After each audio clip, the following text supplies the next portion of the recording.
Welcome back everyone, it's Vaz again with another video from World of Warships Legends. And today we have a game in the Alaska, the American Legendary Tier Cruiser. There are a couple of reasons I'm bringing you this game. The first is this is the highest ever damage I've recorded in a cruiser, only 5k off of my overall record, which I got a few weeks ago. And also to show you a nifty little hiding spot on this map. Since not a lot of people watch my videos quite yet, I don't mind letting you guys in on this little secret. Now, as for this game, it's actually supposed to be just a throwaway game. I've been doing some count-ins on one of Bringer's streams. I just found his channel recently, and this was the first stream of his I had joined. And he said he had to go walk the dog, and he'd be back in 5 minutes. And I said to Ocean Breezer, who was in the chat, "Oh, perfect. 5 minutes, I'll just take out the Alaska. I shouldn't last more than 5 minutes." And then this game happened. The reason I took out the Alaska was because I needed 150 hits on target for one of those icebreaker missions. And usually the Yamato and the Kurfürst take a long time to complete that particular mission, so I will take out the Alaska a couple of times to do that one. So yeah, shout out to Bringer and Ocean Breezer for helping make this game happen. Now on this map I have the center spawn, and usually what I'll do is go to the far left or the far right and try to help flank some enemies. But what happens is those islands are a bit too high to shoot over, so you end up shooting from beside them and taking a lot of incoming fire. And I'd always seen these two islands right in front of the spawn here, and I'd wondered, would they be a good vantage point? But because they were central, I'd always thought that enemies could shoot you on both sides, so I'd never posted up there before. But in this game, because I wanted it to be over pretty quickly, I took a chance and just posted up there, and it ended up being an amazing spot to get a good view of all the enemy ships and to reduce a lot of incoming fire, which is very important for a cruiser. So we just posted up there, and because we needed that hits on target mission, we just started firing away.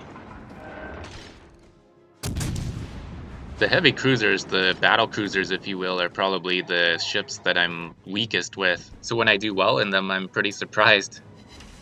And I almost didn't record this game too. Around the time when the game was ending, Bringer came back to the chat, and so I rushed through the end screen forgetting to save the capture. And it wasn't until after the next game, thank goodness it was a quick one as well, that I remembered to press the capture button. And I double checked it, and oof. It was so lucky that I got this recorded. It would have been as if this game never happened. And that would have sucked, because I definitely will never have a better game in the Alaska than this. So there you go, a little bit of backstory that adds an extra layer to the commentary. So it's not just listening to me talk about the game. And speaking of the game, here we are up over 30,000 damage. We've been swapping back and forth between HE and AP. Trying to catch some ships broadside if we could. Now there's an Amalfi making a run at one of our destroyers, I think. Problem is that he forgot he's not a radar cruiser, and once our destroyer pops a smoke, he's kind of in no man's land over there. And we say, "Don't worry, destroyer, we got you." And bam! A double citadel. And our first kill of the game. And the first kill of the game overall. We wanted to get a shot against that Gearing, but he was hiding behind that luxurious castle there. But the enemy team seems to know that I've run out of targets, so one of the Alaskas starts making his way to the center of the cap. That way we'll have another juicy broadside target. We still have HE loaded though, so we're going to unload our HE. Might as well unload all 3 turrets. We set a fire on the Kurfürst in the back there. We set a fire on the Alaska in front of us. But he is a cruiser that does have radar, and he's able to eliminate our friendly destroyer, the Shimakaze. But we avenge our friendly Shimakaze by getting 3 citadels on the Alaska, and one of our friendly ships finishes him off. And the parade of ships sailing into the middle of the cap continues with the Massachusetts, so we just start firing away at him.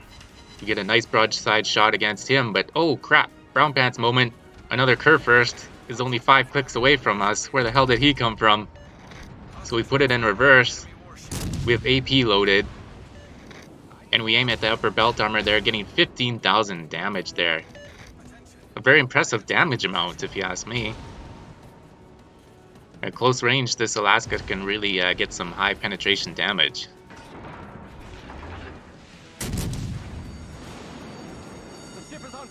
Now, I think that Kurfürst also had a brown pants moment himself. He thought maybe there was only 1 or 2 ships over here, but really there's 3.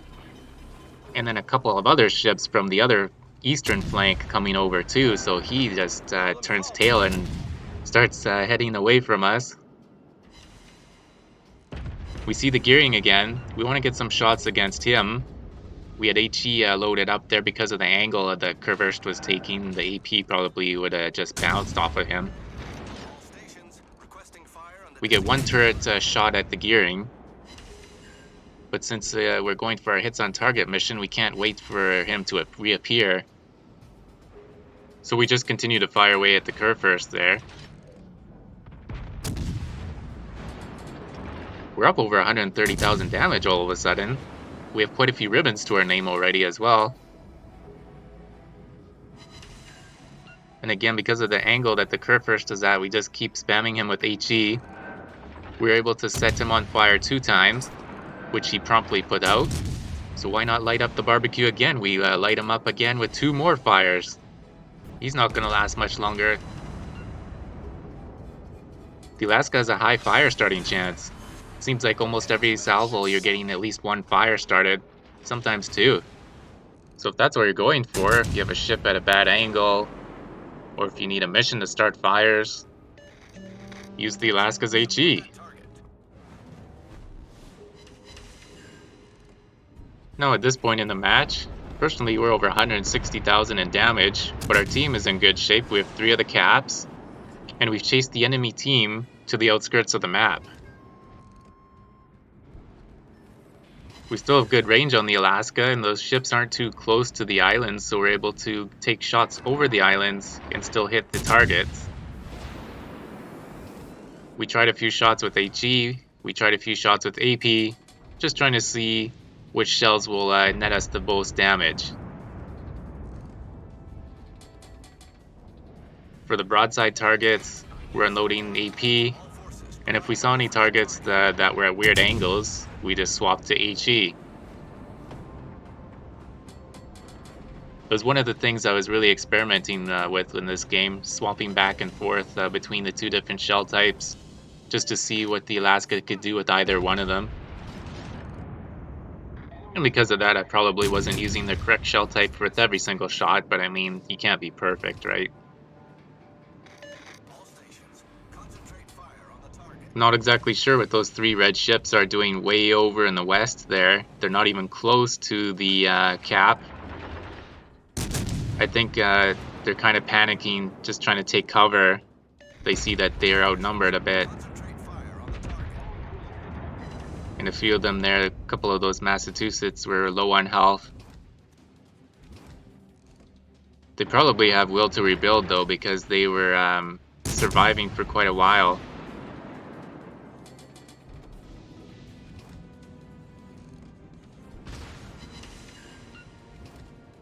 Now we're up over 200,000 in damage.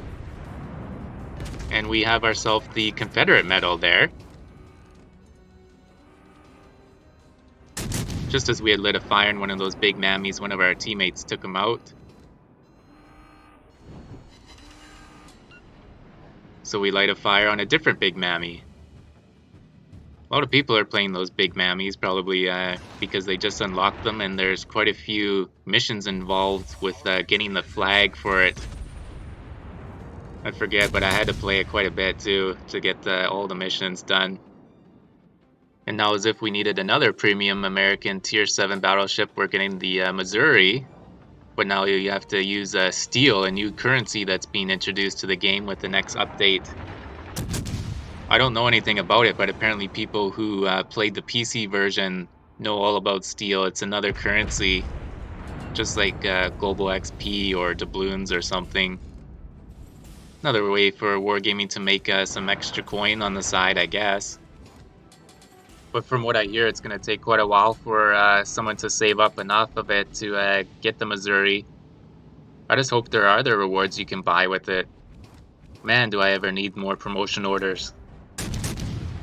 We still have a pretty decent vantage point from this position. I don't think I've moved more than a kilometer all game. I still have those 2 islands in front of me. We were just trying to pick a target, but we lost sight of all the ships on the other side there. And since it looks like we have a pretty decent hold of the game, I can start moving around now. And with that last shot, we've net ourselves the Witherer medal. I don't get that one too often. But I guess I was just HE spamming the crap out of everyone so I could get more shots on target for that mission.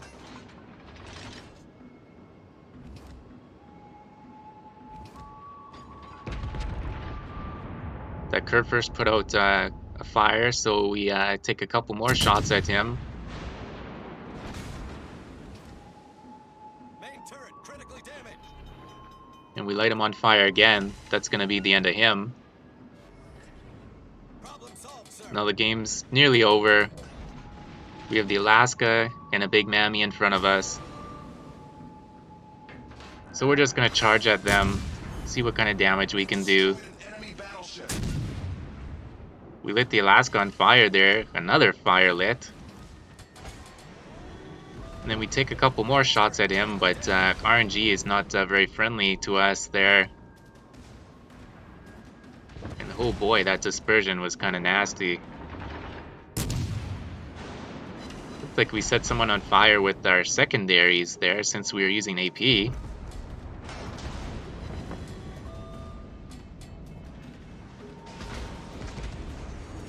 And then one of our teammates finishes off that Alaska since he was at a better angle. And that puts us up to 1,000 points and the match ends. So altogether, we ended that game with over 231,000 in damage, 129 hits on target. We almost got the 150 that we needed in that one match. We had 3 kills, 15 fires, 5 citadels, the Witherer medal, the Confederate medal, and a high caliber medal. It's definitely an impressive stat screen. That's something you'll never see me do in the Alaska ever again. I think my previous best in the Alaska was probably less than 120,000 in damage. And we're top of the leaderboard there by over 1,000 in XP with 3,056. And with no credit booster, we earn over 200,000 credits. And that's all she wrote for this game. If you did like that video, give it a thumbs up. If you want to see more of my videos, hit that subscribe button. And as always, stay healthy and do what makes you happy.